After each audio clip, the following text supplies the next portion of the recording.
Hallelujah. Marco Sandalabakunde. The same persons before COVID that used to be in church, leading worship, hollering and shouting out. Where are they now? They were not planted in the house of God. There's no growth. No growth.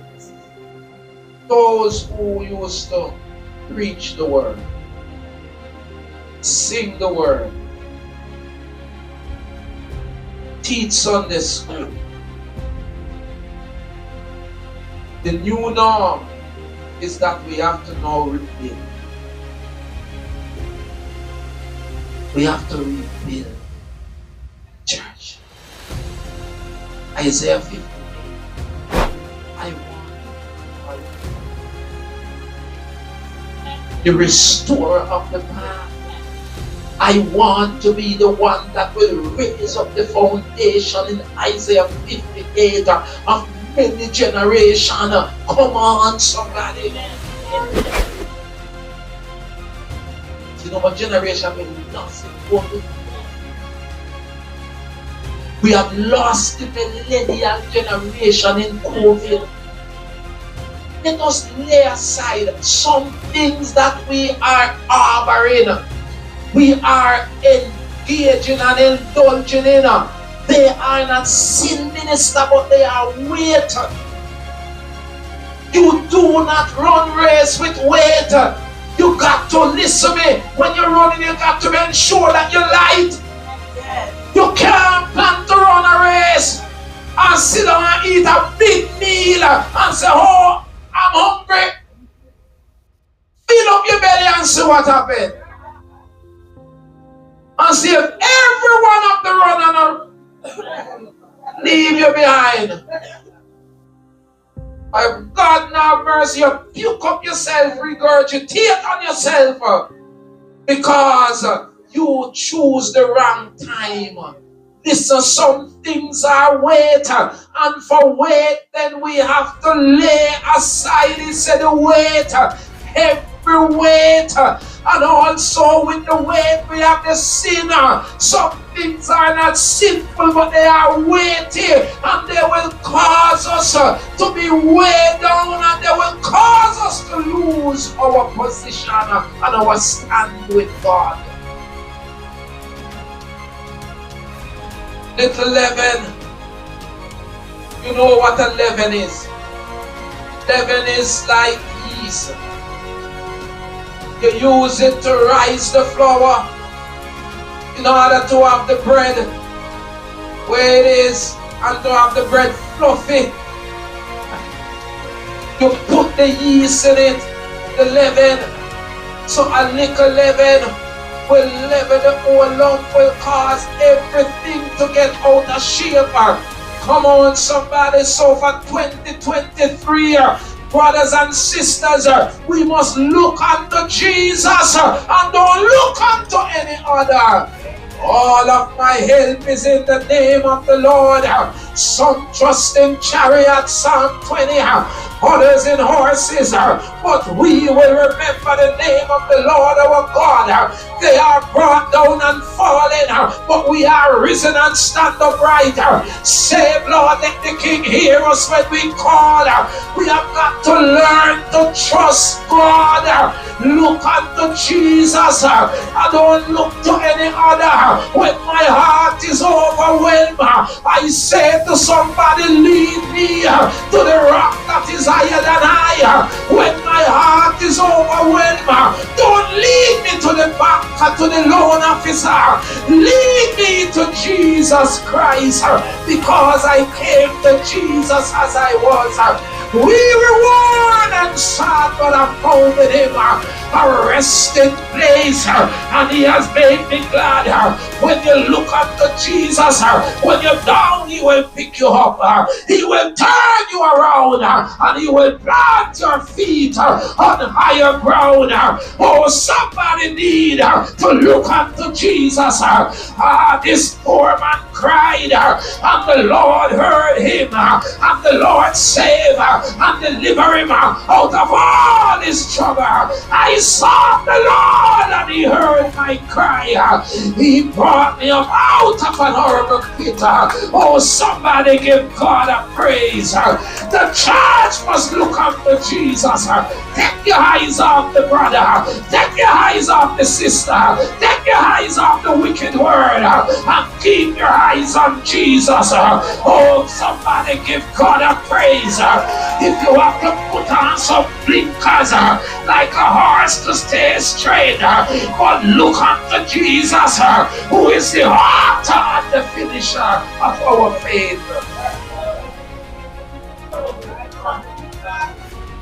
This is a time and the age when husband will fail, wife will fail, children will fail, Lord, institution will fail, doctors, thank you, will fail us. So many person doctors diagnose wrong.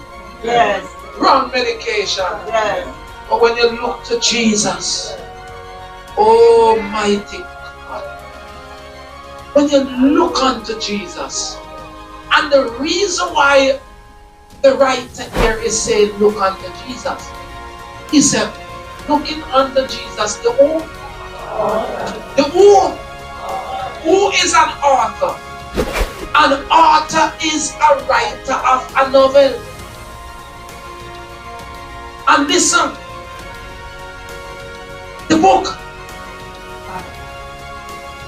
he writes the book, and he knows what he's putting in the book. God, can I? It's the truth. The writer, before he put pen to paper, ladies, he have an idea, a concept of what he wants to put in the book. Oh, good God. Lord have mercy. I wish to God somebody will understand that Jesus is the author of our book. Come on, somebody. He knows what is going to happen. He knows what he's going to put in that book.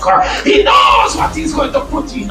Sometimes the book is a mystery, and it entices us as we start reading, because in reading you have the introduction, you have the my God Almighty, the point, and you have the conclusion.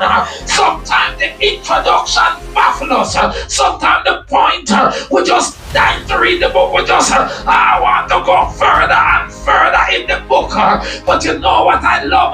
The devil wants to go further and further in our life, but God done write the book already. Our life is written by God already. He knows our uprising. He knows our down sitting. He knows what we have to go through. And if God is the author of this book, and listen to me, He knows that victory is mine. He knows that I am more than a conqueror. He knows that I am running through troop. He knows that I'm going to get knocked down sometime. He knows that sometime I'm going to be dislocated. But when the rubber hit the road, He knows that He's going to pick me up. He's going to turn me around. He's going to plant my feet on higher ground. He knows that I'm coming out with a shout. I'm coming out with a praise. I'm coming out with a thank you, Jesus. I'm coming out with a blessing. I'm coming out victory. Oh, somebody give God. I tell you, I don't know what you're going through, but God write the book. He is the author of your life. He knows what is happening. It's only a matter of time. The reader don't know yet until they beat up on it. But God knows it because He put it there. Somebody give God a praise where you are.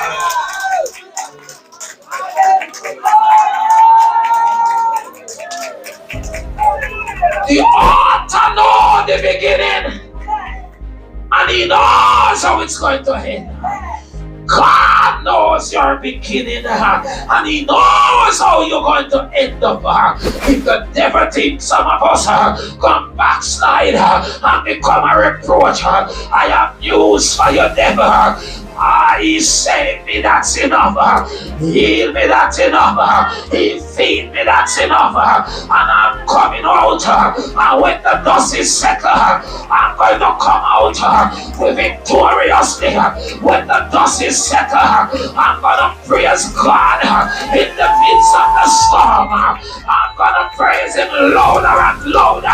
I'm going to roar. Somebody give God a praise in this church. Looking unto Jesus, we're looking unto you, Lord.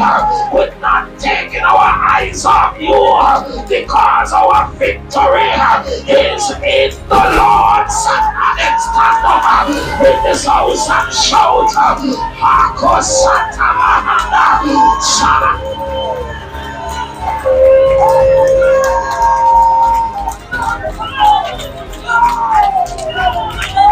Sit down. He is the author. He wrote the book. He wrote our life. The devil don't know what is it of our life. So he tried to derail us, but he treated me not to leave thee in 2023, Lord. Neither to return from following after thee. God, where you go, God, I'm going. Ah, my God, if you go through the valley of the shadow of death, I'm going there with you. Because I know that I'm coming out. I know that the Lord is still my shepherd. He maketh me to lie down in green pasture. God is going to prosper you. It doesn't matter what hell say about you. God said, I will prosper you. Green pasture speaks. It suggests that anything you put your hand to is going to be blessed.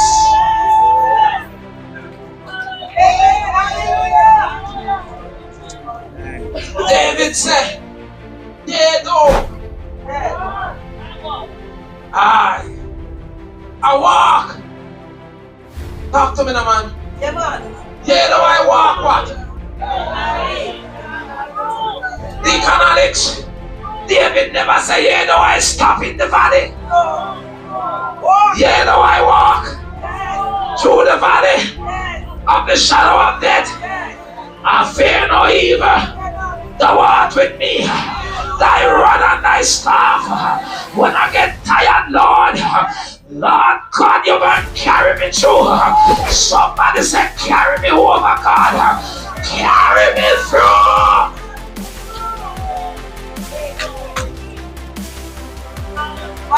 I'm not stopping.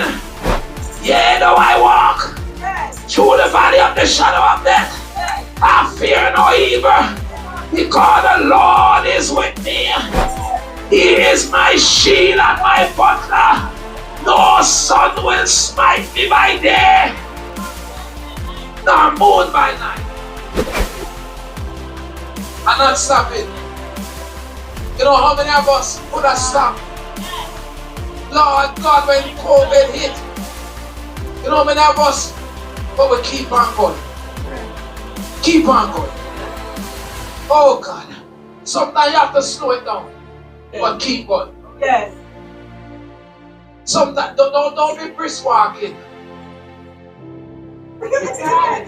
Sit down. Take it easy. Yeah.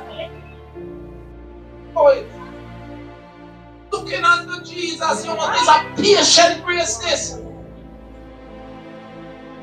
Take your time, man. Yes. Patient. Not only is he the author, he is the finisher. Listen, to start with him, just finish him. Amen. You know why a lot of people have backslide and gone back to sin, shame, and disgrace. Because some of them, they're not needy, they're greedy. My God shall supply all my need. According. God don't supply greed. He supplies need. Amen. That's the truth. Amen. Covetous. That in the churches. And we don't like God bless others. Yes. God bless others is issue. Okay. You know what that person. Yes. When that person was there night upon night, feeling down, crying tears. You know, if your sister come to church, but you don't know. You see some people come to church, but you don't know their story. You don't know that some of them is brave face that they can come to church. You don't know because they don't tell you the circumstances, the situation that faces them. You don't know how much sleepless night.